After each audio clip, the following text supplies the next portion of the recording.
Good morning, everybody. Welcome to the Parranapple Centre. Welcome to Devonport City Council's Australia Day Awards for 2022. My name's Matthew Atkins. I'm the General Manager of the Council and your MC for today's celebrations. It's my pleasure to introduce to you our official party for today's proceedings. We have the Mayor of Devonport, Councillor Annette Rockcliffe. We have our Australia Day Ambassador, Dr. Christina Honnery, and also our local federal member for Braddon, Gavin Pearce MP. Also acknowledge MLC member Mike Gaffney, who's with us today, and a number of our Devonport City councillors. So welcome.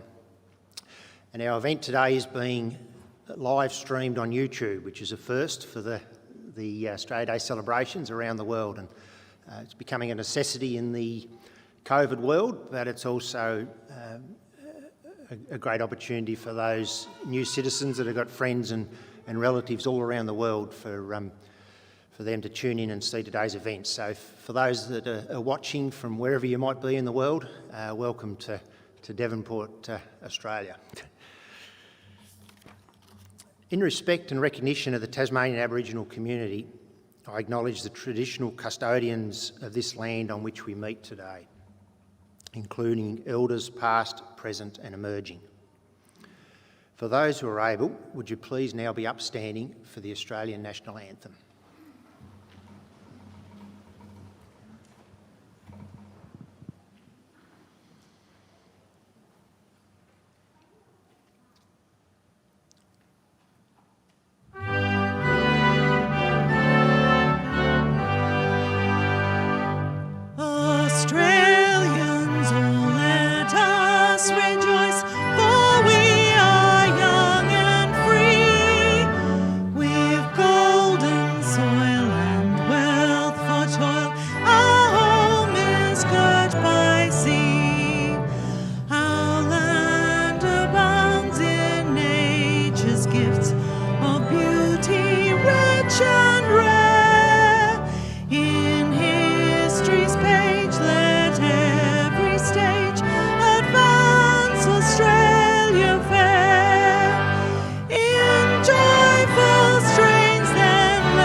Thank you. Please be seated.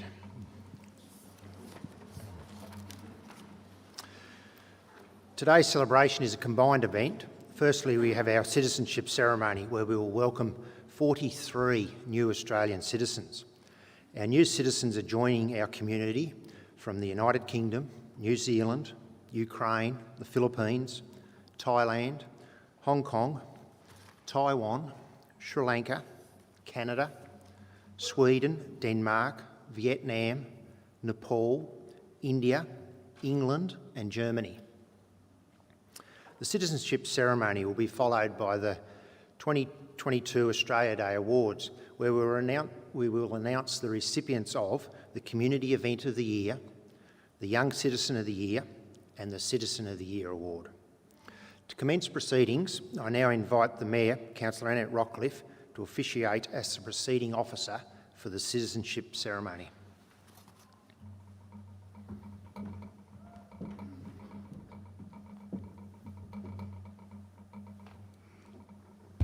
Thank you and good morning. Good morning, fellow Australians, and welcome to Devonport's Australia Day celebrations. Australia Day 2022 presents us with a welcome opportunity to reflect on our recent challenges respect those who put others before themselves, and celebrate our nation's resilience.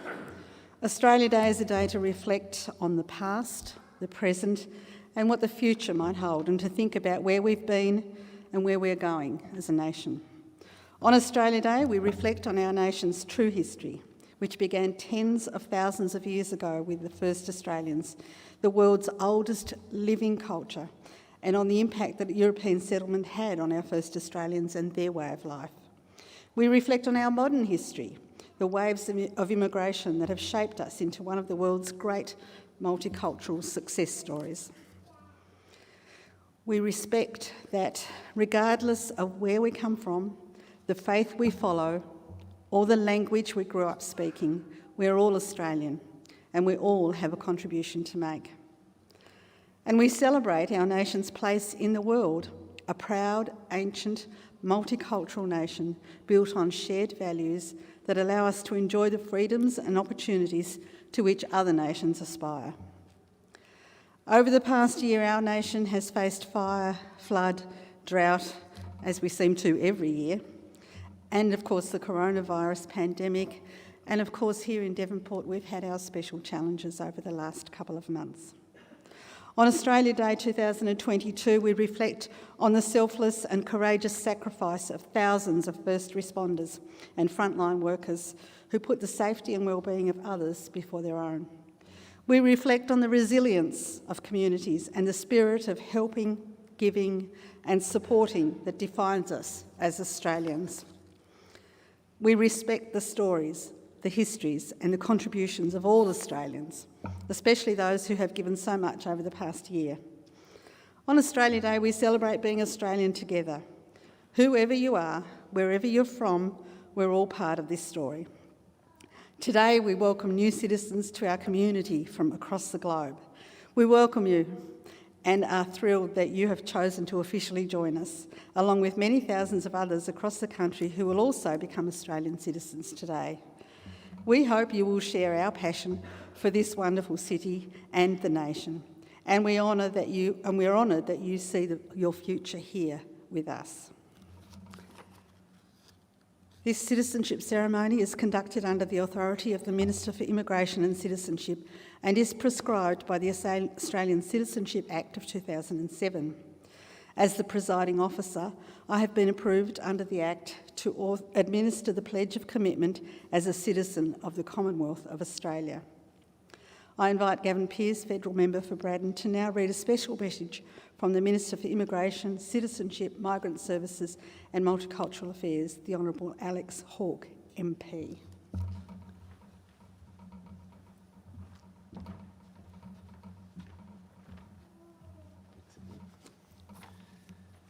Ladies and gentlemen, boys and girls, Australians, welcome. And that's an extremely heartfelt welcome this morning to the greatest place in the greatest country on earth.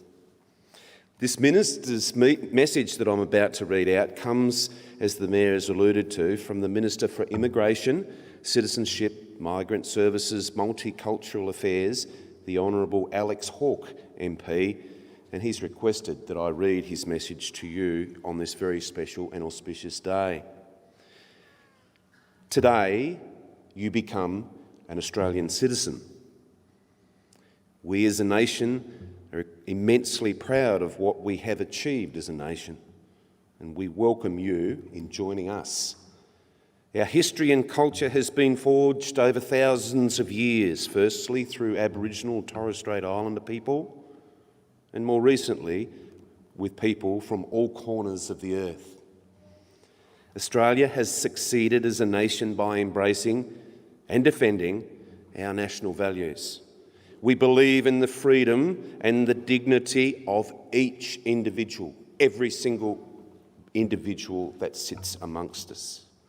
We believe in the freedom and the dignity of the freedom of religion, the freedom of speech, the freedom of association. We believe in the value and the rule of law, democracy and equality and opportunity for all people. We stand with other democracies in helping to defend and to protect these hard-fought freedoms. We are a resilient nation.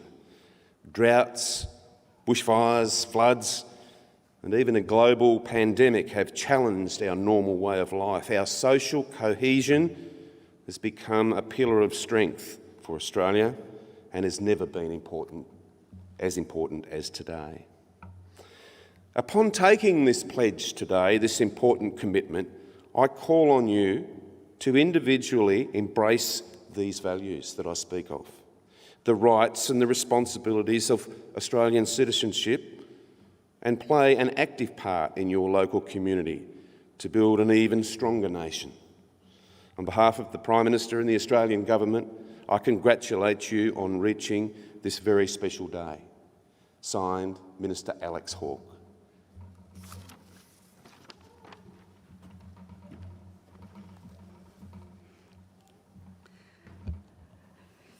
Thank you, Gavin.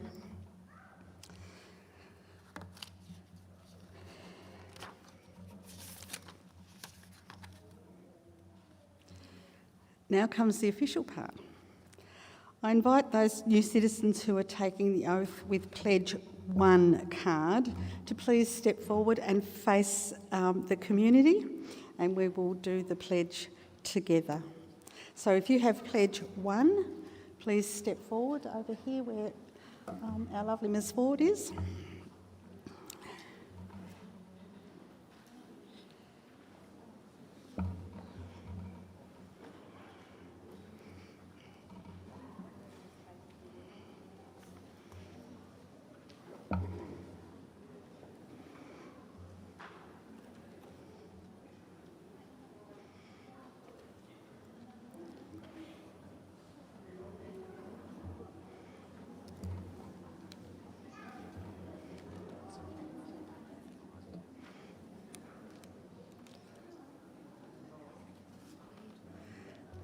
Okay, now we've got plenty of room, and I'd like you to make your pledge to the community. So please face the community.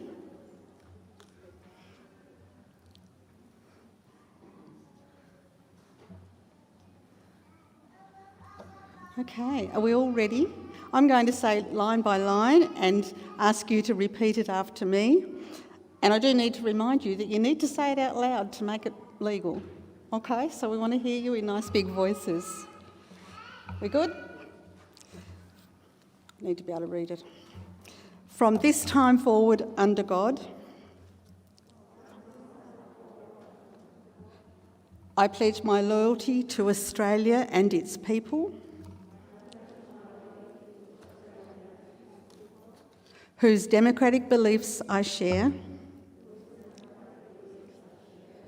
whose rights and liberties I respect, and whose laws I will uphold and obey. Please congratulate our citizens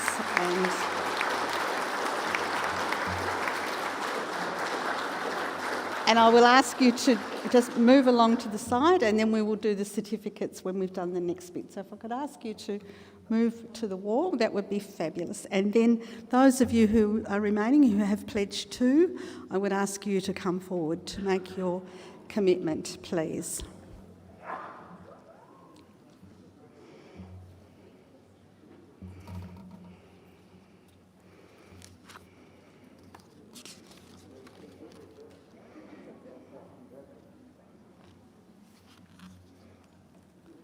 Okay, and again, I remind you, you need to be heard and repeat each line after me. Got everyone? Okay. From this time forward, I pledge my loyalty to Australia and its people, whose democratic beliefs I share, whose rights and liberties I respect, and whose laws I will uphold and obey. Please congratulate these people for their citizenship.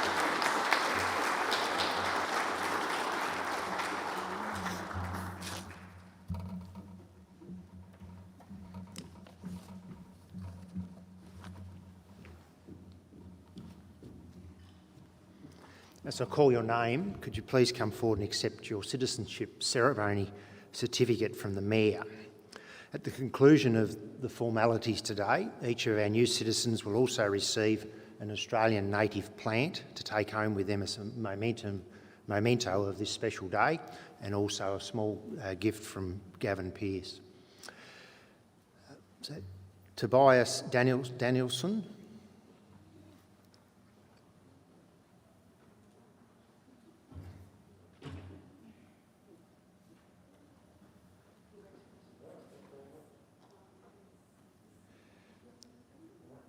Daria Atorin.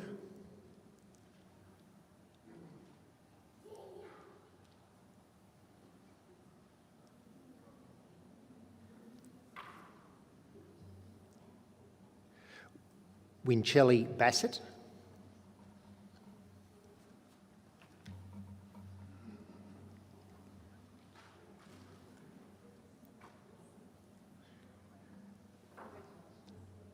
Latdoan Chai Kusin.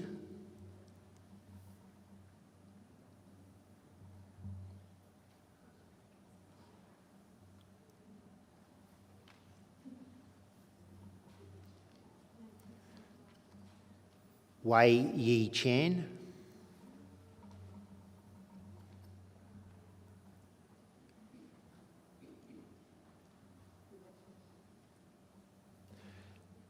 Chai I Dai.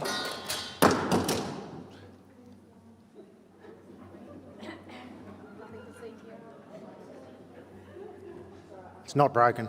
It's all right.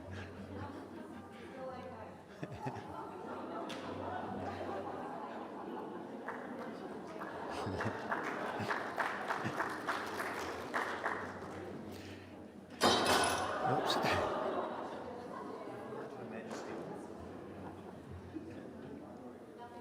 I think we'll move on. Bella Farrell.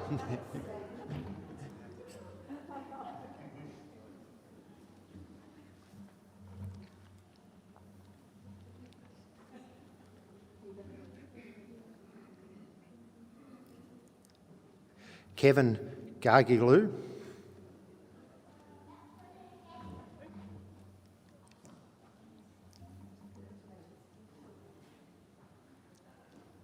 Sean Giffney.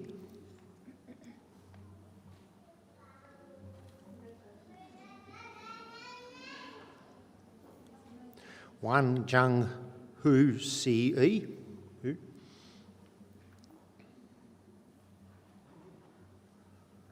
Wan Jung Hu Ce. I'd apologise if that pronunciation wasn't quite right.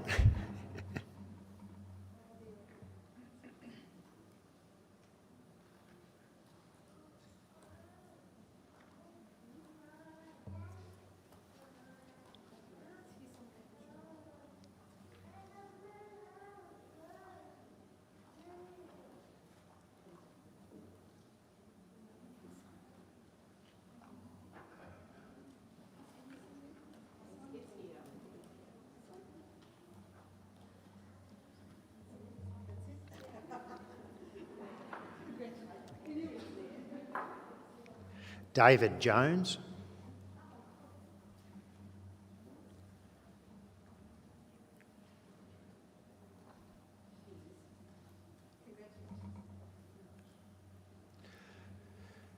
Sereni Kirai Eldon IH.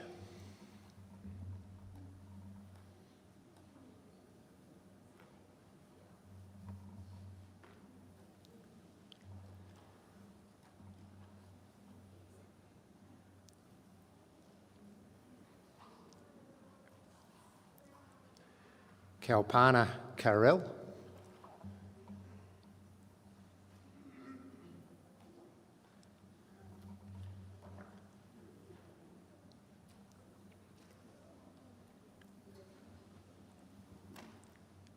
Jude Loku Yu Wang.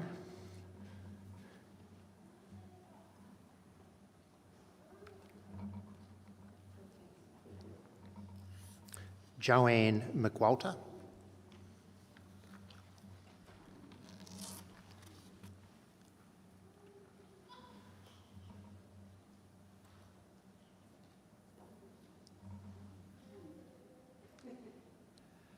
Michael Mowat.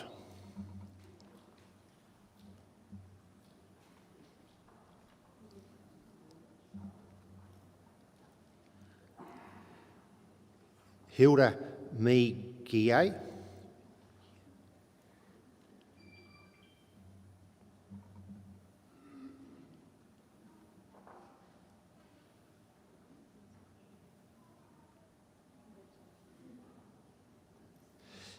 Child Miranda.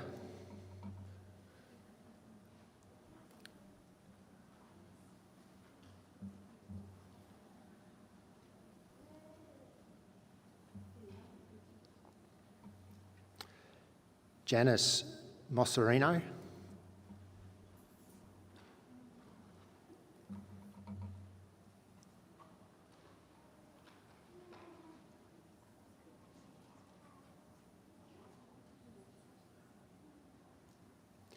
Judy Pearce.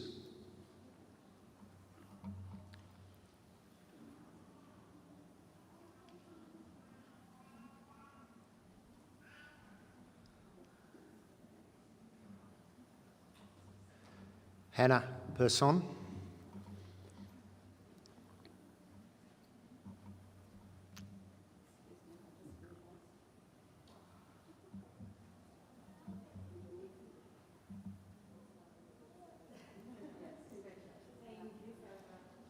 Andreas Peterson.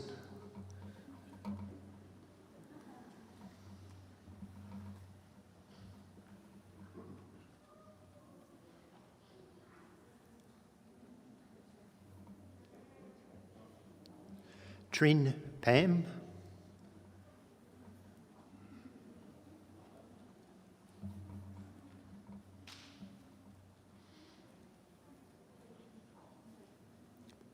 Richard Smith.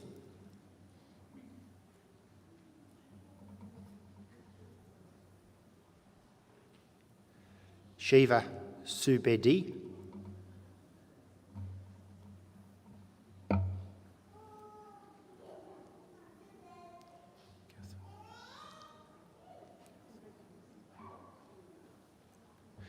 Gautam Vel Morgan.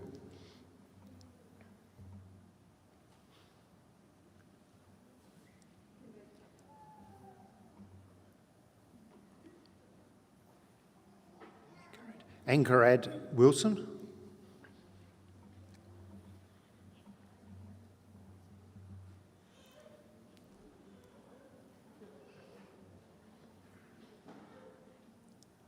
Charlene Gonzalez.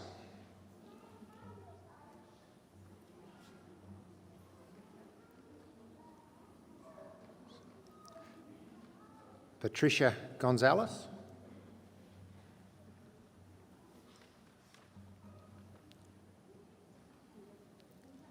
Sherry Martin.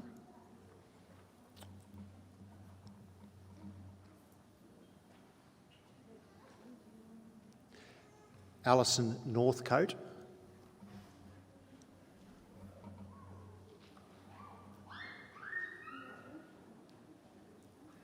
Kim Northcote.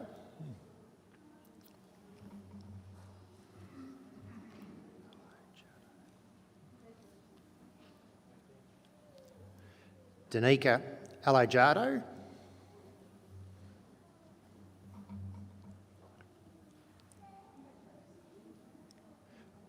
Rodolin Jones.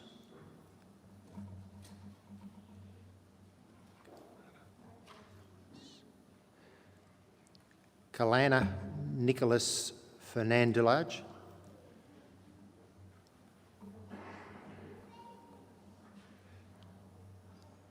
Maduka Wihela.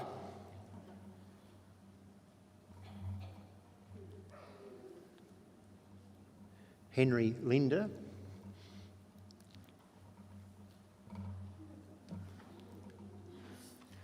Giovanna Weiss.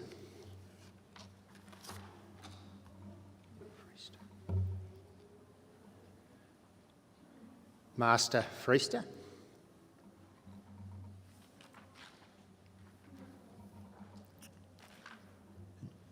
Siri 1.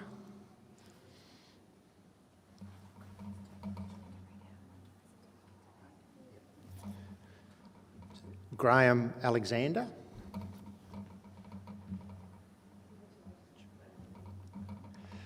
And finally, Man Chung Wong.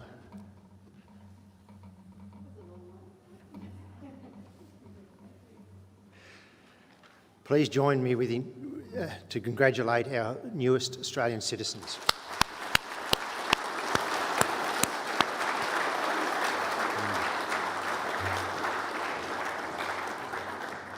Ladies and gentlemen, I now ask that you stand and take the Australian Citizenship Affirmation, which will be on the screen.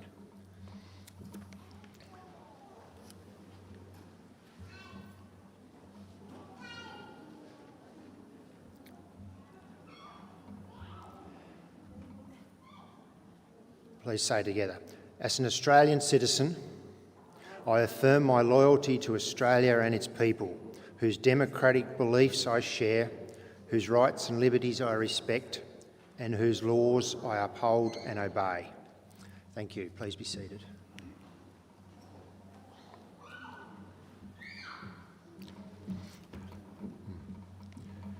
This year, our Devonport City Council's Australia Day Ambassador is Dr. Christina Honnery. Following on from her career in art and strong interest in social history, Christina's focus has been to give voice to the thousands of women transported to Australia as convicts between 1788 and 1853. Their social and economic contribution to the Australia which we enjoy today was under-acknowledged when Christina began highlighting their circumstances in 2003.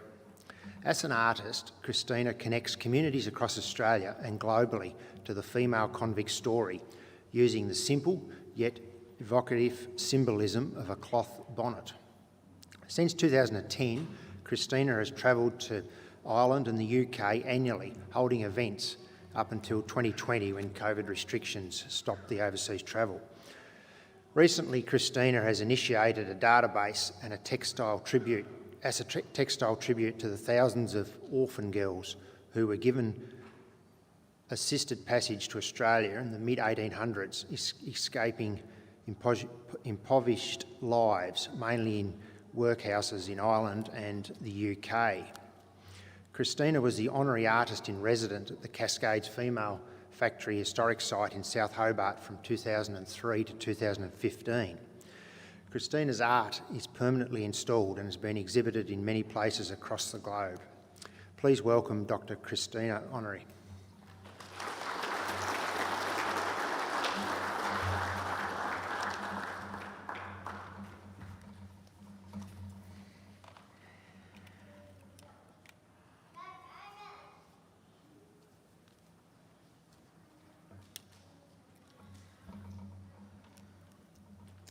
Thank you very much for that warm welcome, and it's such a pleasure to be here today.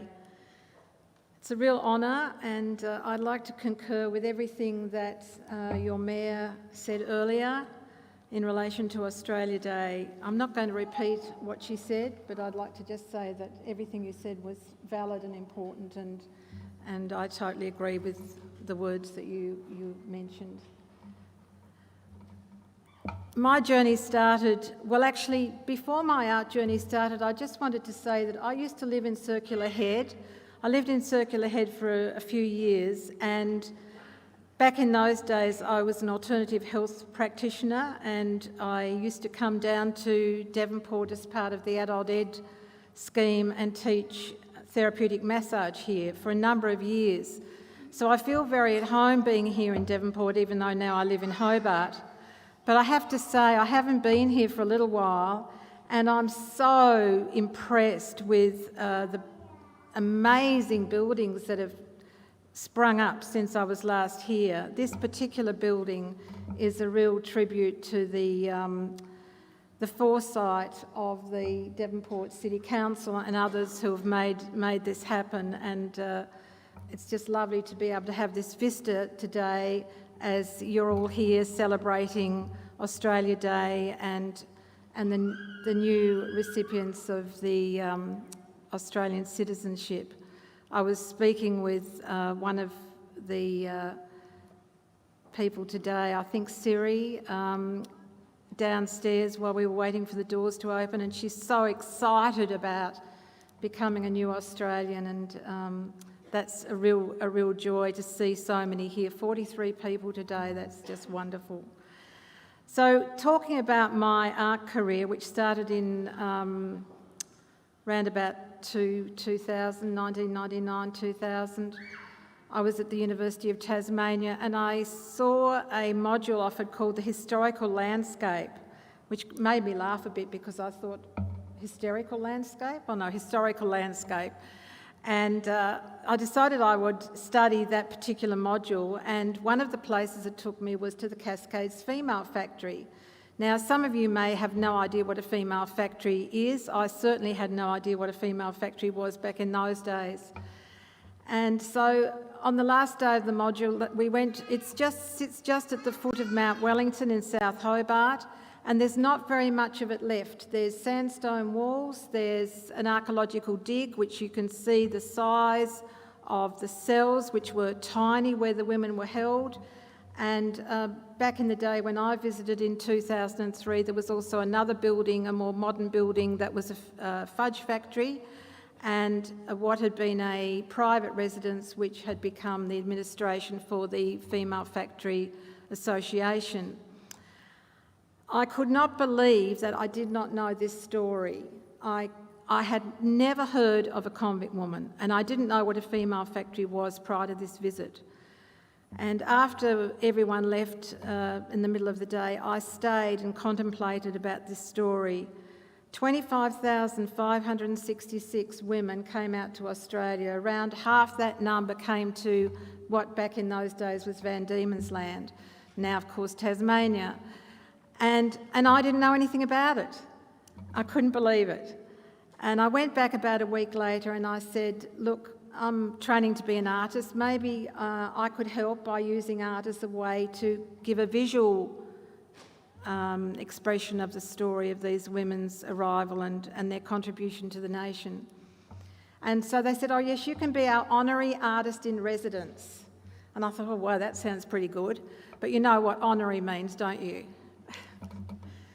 So I thought maybe 3 years, I'll give 3 years of my life to this. Well, I was there, as was mentioned, from 2003 to 2015, and I'm still working on the projects that I started back in those days.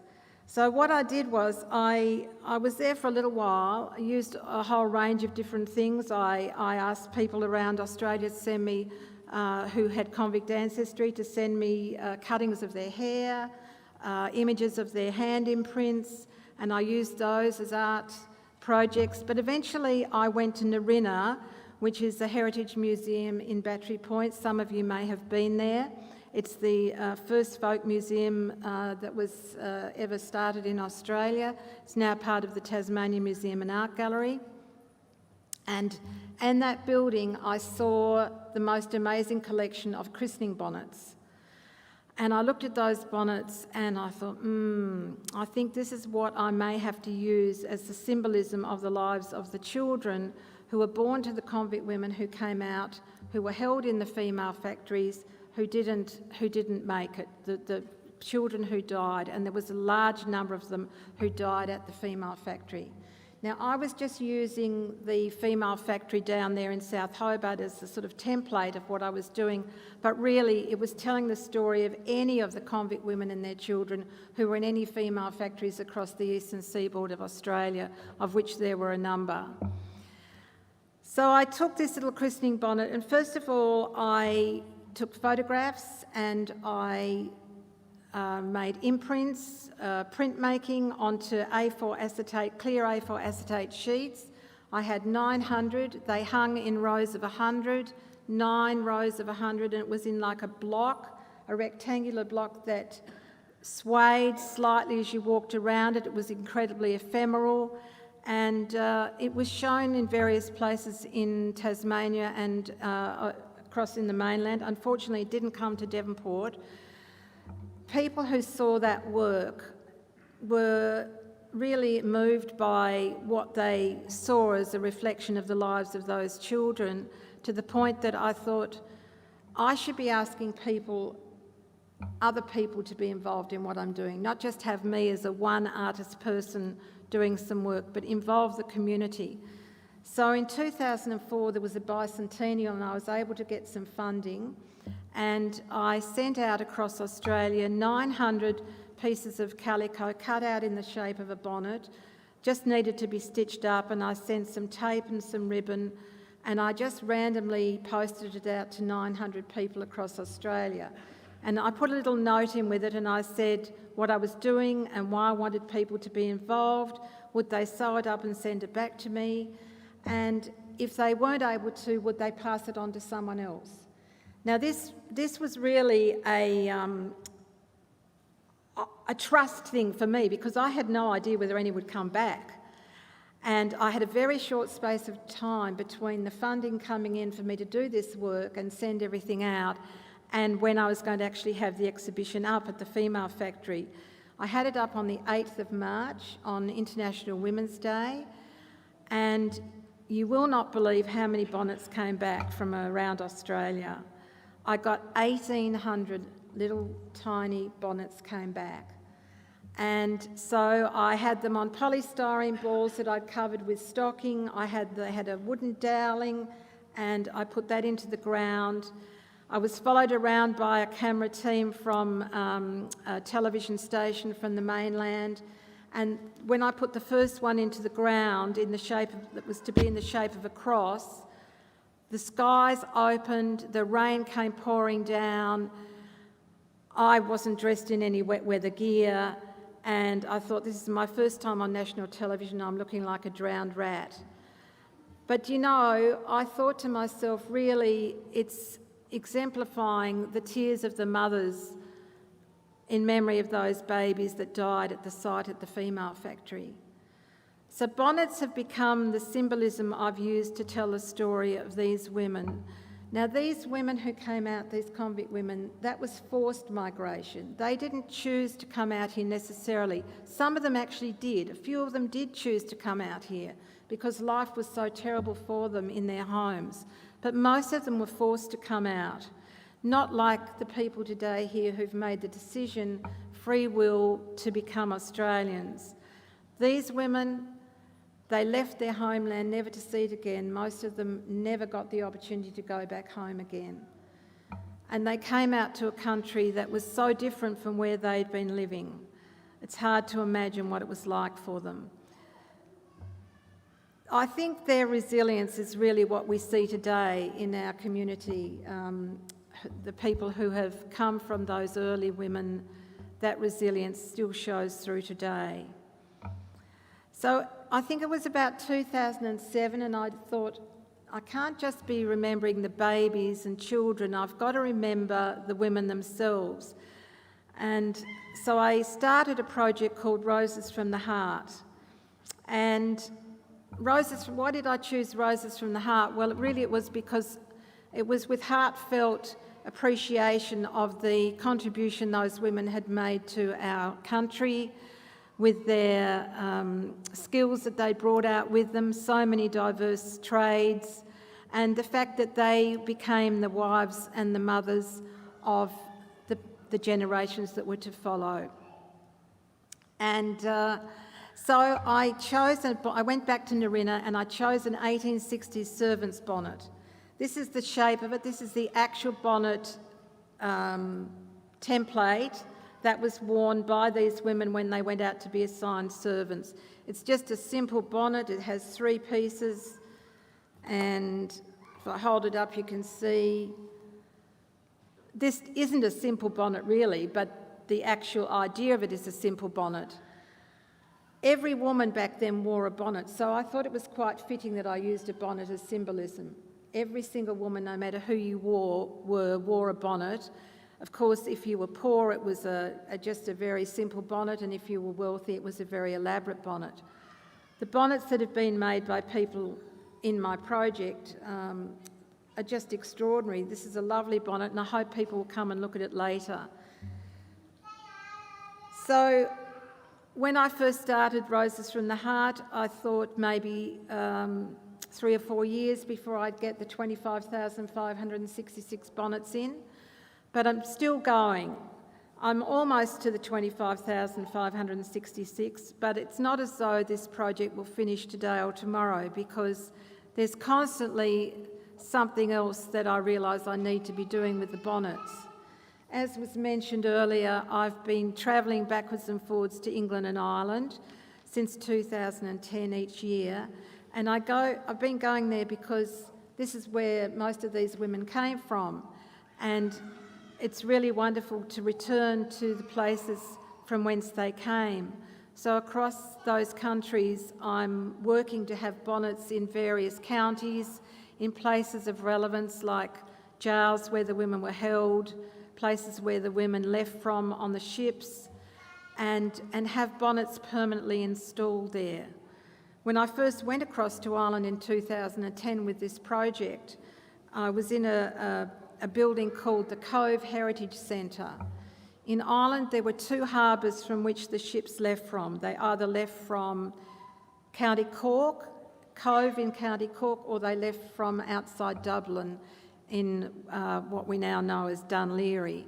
And in County Cork in Cove, there's a big area, it's bigger than this space, that's devoted to talking about the story of transportation. It's almost the only place across Ireland that mentions transportation. You could go to Ireland back then and not see anything mentioning convicts. They talk about the famine, they talk about emigration to Canada and America, but talking about the convicts who left from there that were sent out here, you couldn't see that anywhere. And in Cove, where they've got lots of symbolism about the convict story, there was no mention of women. And so one of the things that I've now been able to do is have ceremonies there each year, which interestingly enough is on a day that in Ireland, in County Cork, they call it Australia Day. It's not our Australia Day, it's a day usually that they hold in around May. And on that day, we gather in this centre and we have a special celebration, and there are bonnets there.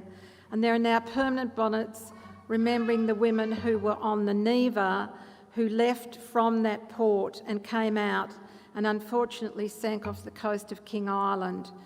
And only a few of those women, 6 of those women, survived that tragedy.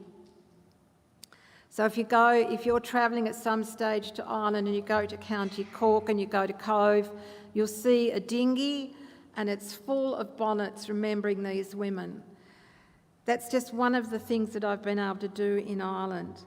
And in the other section of Ireland where the ships left from in Dunleary is a beautiful library, and it's in a building very similar to this.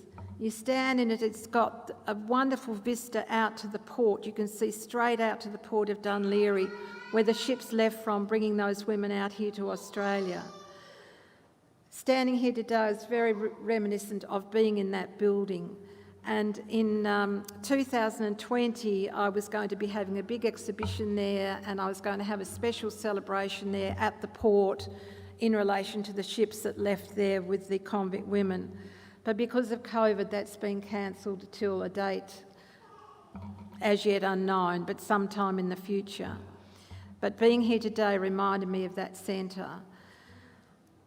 When I first started my work using the bonnets as symbolism, I could never, ever have envisaged where it was going to take me, this journey, that so many people would engage with the story through using the symbolism of a bonnet, just a simple little bonnet. Bonnets have been made in countries all across the globe.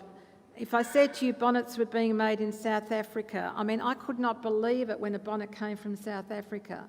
They've been made in Ireland, England, in Canada, in America, in New Zealand, in lots of countries across Europe, including Denmark, Germany, France, Switzerland, the Netherlands.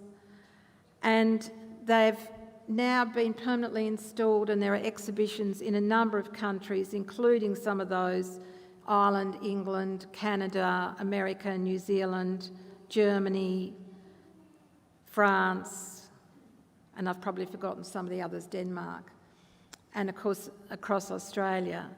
And one of the things that's so delightful about the work I do is that I can go into many, many communities. I involve schools, I involve community groups, that could be needleworks, craftspeople, historians, anyone who's interested in learning something about our early history.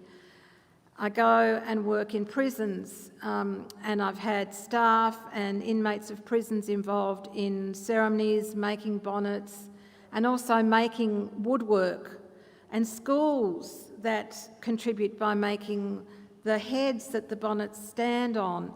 It's just wonderful to have so many people across the community involved in learning about this part of our history that was just never given a voice, never mentioned. And one of the things that I find so amazing is that 7 years after I started my work using art to get this message across, I found out that in our family we have 3 female convicts, and I never knew. We have a female convict who came out from Ireland, one who came out from Wales, and one who came out from England. All different ages, all different stories. And so now, of course, I feel I've got this incredible personal connection. And one of the connections I thought I should just mention today in relation to Devonport is a friendship that I struck up with one of your former mayors, Mary Binks. Mary Binks, just the most amazing woman. She became a friend of mine, and her story is so fascinating because she has had many awards, many honours, and sadly she's passed away now. But her background is that she has had a female convict in her family called Bridget Mulligan, who this bonnet remembers, Bridget Mulligan. And Bridget came out in 1851 on the ship called the Black Friar. And Bridget came out, she was just a country servant from Ireland, and she worked in New Norfolk. She was sent up to New Norfolk to be an assigned servant.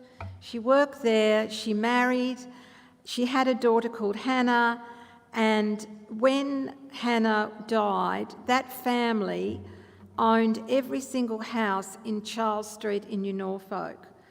And it had all started because when Bridget came out, once she married, she had a little Dutch oven out on the pavement outside her husband's shop, and she offered to cook for a penny a hot meal for anyone who passed by who would need a meal.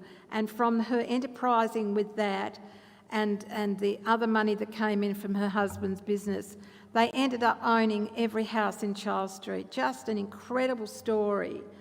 And so very recently I had an exhibition of bonnets in the library in New Norfolk, which is in Charles Street, and this bonnet for Bridget was amongst those that I had on display there.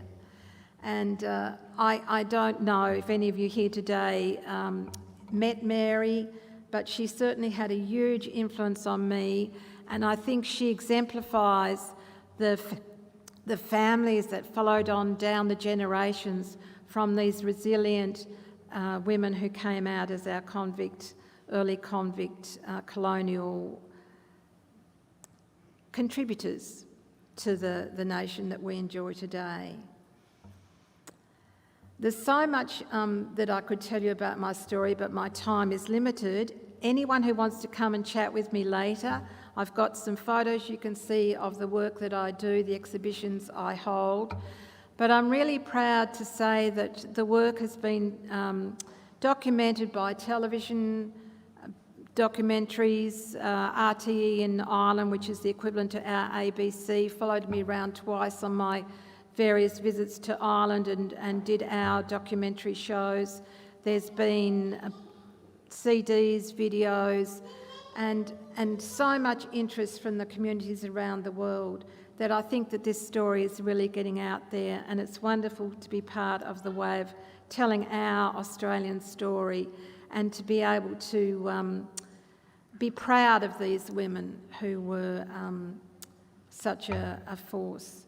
Also, one of the other things that I've done, still using bonnets as symbolism, is called Cherish the Children, and that looks at the children who were born to the convict women under sentence and who lived for a while but sadly passed away as infants. And that particular project uses shirts which men donate to me. And I'd like to thank the Federal Minister from Braddon, Member of Parliament from Braddon, Gavin Pearce. He's going to give me the shirt off his back. I've had the shirt off the back of Lord Mayors of Dublin and various mayors around the world, and lots of people, Adam Goods, all sorts of men. So if there are any men today who want to donate a shirt to me, please come up and I'll give you my details later. Thank you all so much for listening today, and I really hope that you can have a very enjoyable day as you celebrate for those of you who have become new Australians today. And also I do think Mike Gaffney might be here today, and he gave me a shirt as well. So thank you very much. Thank you.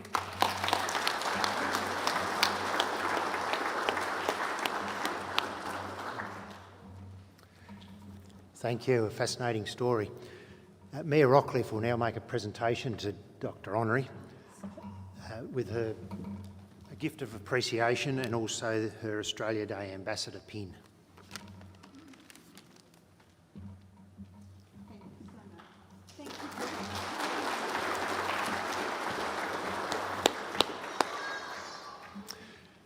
Okay, moving on to the Australia Day Awards. The Devonport City Council understands that there's people and organisations in our community that do so much without necessarily receiving the thanks they deserve.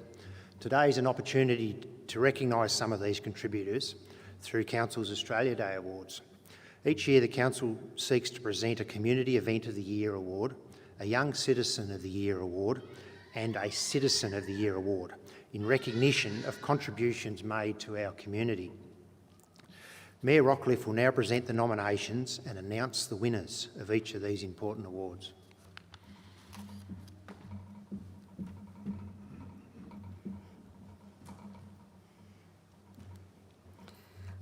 Thank you, Matt.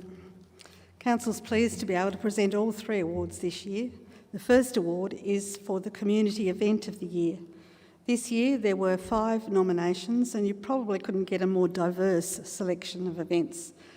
Each of these events offered our community a significant benefit, whether it was cultural, educational or family activity. And our nominees for this year are Toast for Kids. The Toast for Kids charity gala raises funds to provide nutritional food via school breakfast clubs to children who attend school without having breakfast, or in some instances the resources to have lunch. The second nominee is the Great Aussie Sandcastle Competition, and the Great Aussie Sandcastle Competition has grown from a family tradition for the Brett family and his family to build sandcastles and sand sculptures on the beach on Australia Day to being open to the public for the past 2 years. Devonport's Readers' Cup 2021. The Devonport Readers' Cup is a primary school-based fun competition. 6 students are chosen from each school to compete in challenges. It's also a wonderful way to encourage inter-school relationships, bringing reinforcement of the importance of literacy and creativity from outside the area into Devonport, as well as our Devonport schools. The Devonport Poultry Club 67th Annual Show. The Devonport Poultry Club itself and the show are an integral part of the Devonport community. Junior participants are mentored and encouraged. Many young people and their families have been assisted into caring and showing poultry for the DPC and its efforts in creating quality shows for members to show their birds and learn more from often interstate guest judges and experts. President's Breakfast 2021. The breakfast aims to bring community leaders together to hear what's happening in our community, what's going to happen in our community, and an opportunity to network and to get to know what or who is in our community. Would you please thank all of the nominee organisations for Community Event of the Year and those people in our community that nominated them.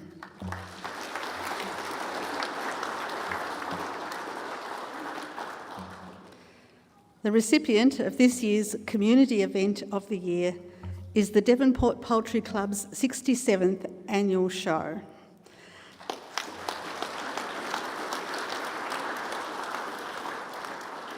I invite the members of the club to come forward to accept the award on behalf of the club for the show.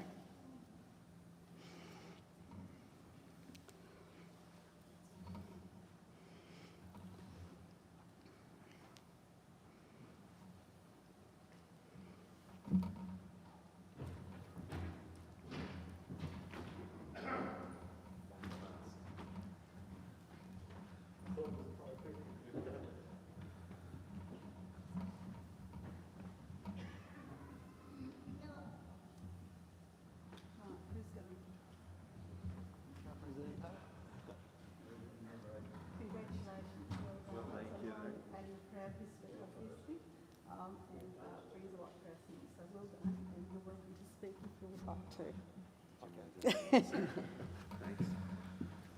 like to thank our nominee today for putting the nomination forward. It's been a bit of a roller coaster for the Devonport Poultry Club this year, being our 67th and final show at the shed. As most people would be aware, the shed is due to be removed to make room for a development at the showgrounds. So we're working towards setting up a new shed at a temporary premises and looking for a new permanent home. So we just throwing it out there. If anybody's got any ideas, thank you very much to everybody who's supported us over the years and the past committees that have done all the work and got the club to an extremely great standard that it is today. So thank you, everybody. Well done. Chair as well, so thank you very much. Thank you.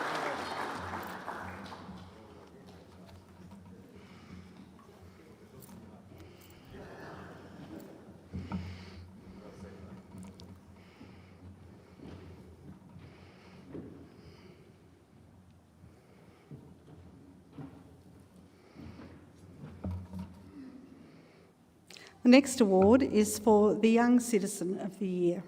This award is the highest honour council may bestow to an individual under the age of 27 who has made a selfless and outstanding contribution to the community life of Devonport. It's encouraging to see the youth of today being honoured for their contributions, as they are the future leaders in our community. It's with great pleasure that I announce that the Young Citizen of the Year award for this year goes to Emma Everson.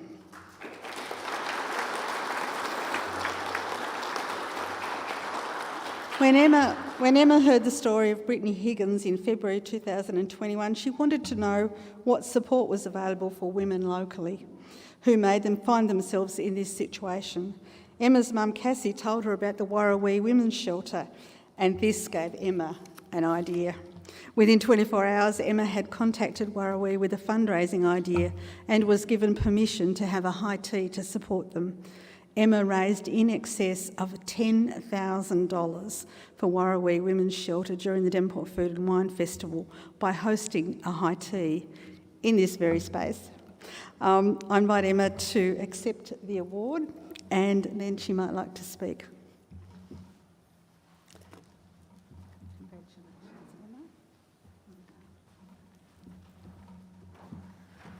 I'd just like to thank everyone who helped me with the fundraiser. Mum, she did a lot. She helped me. Alison Jarman, she helped me a lot with the Paranaple Centre. That's all. Thank you.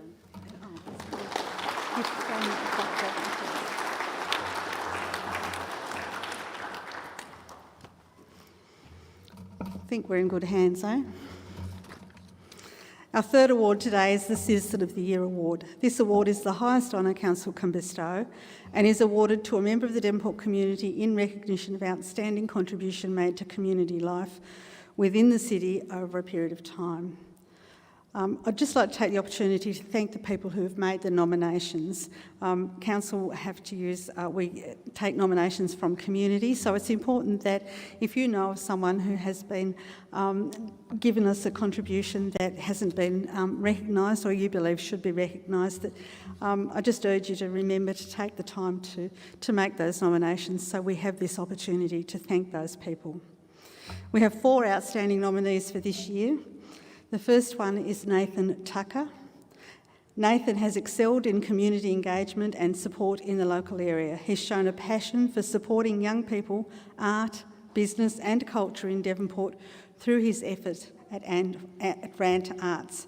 Nathan excels in community support and youth engagement. Our second nominee is Susan Underwood. Susan has been volunteering for Devonport Cricket Club for many years. She's a selfless, hard-working and quiet achiever. Due to Susan's hard work and perseverance, she's been able to get women's teams up and running in the Coastal Women's A-grade and second grade competition and also girls' underage competitions. Our third nominee is Steve Martin. Steve founded The Solution and Enormity Inc., mentoring young people to help themselves and change community attitudes. Fighting for health services, Steve formed the Mersey Community Support Group. Steve has established the Toast for Kids charity, raising funds for school breakfast clubs for students and the literacy program Books for Babies. Our fourth nomination is Dr. Kathy Bruin. Dr. Bruin is a highly regarded local doctor dedicated to the Devonport community, providing health and wellbeing services for nearly 50 years. Dr. Bruin has been in general practice since 1975 and has performed sexual assault medical examinations across the North West Coast for 23 years, supporting women at their most vulnerable. She's also a sponsor and volunteer of the Devonport Carnival since 2001 and in particular supports women's cycling. Please acknowledge those four amazing people.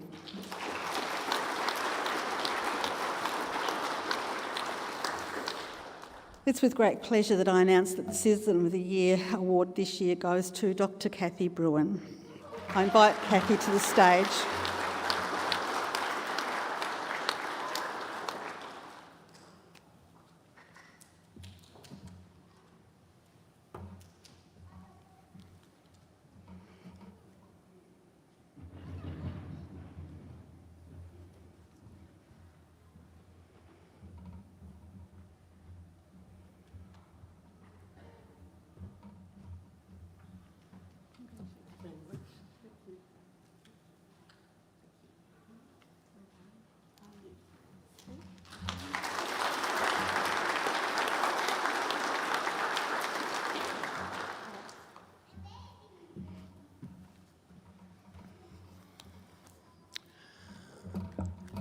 Wow. Thank you very much, everyone. It's a pleasure to be here. Thank you for my nomination. I'm very proud to accept this honour after so many years. It's absolutely wonderful. I'd like to thank my family who supported me all the way and who are here today. Thank you very much.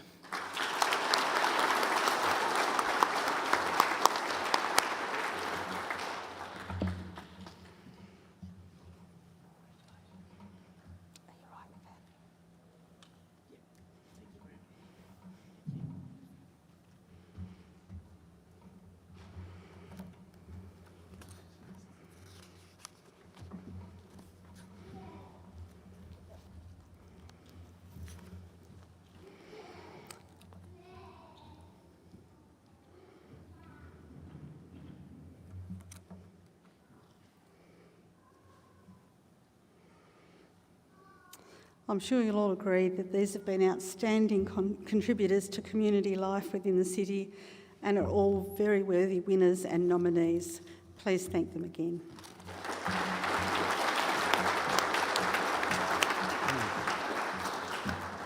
Well, ladies and gentlemen, that concludes our Citizenship and Australia Day Awards ceremony. Please observe social distancing. Remember, be mindful of that as you leave. And for the new citizens, the Mayor will be available for individual photos that way. Right, okay.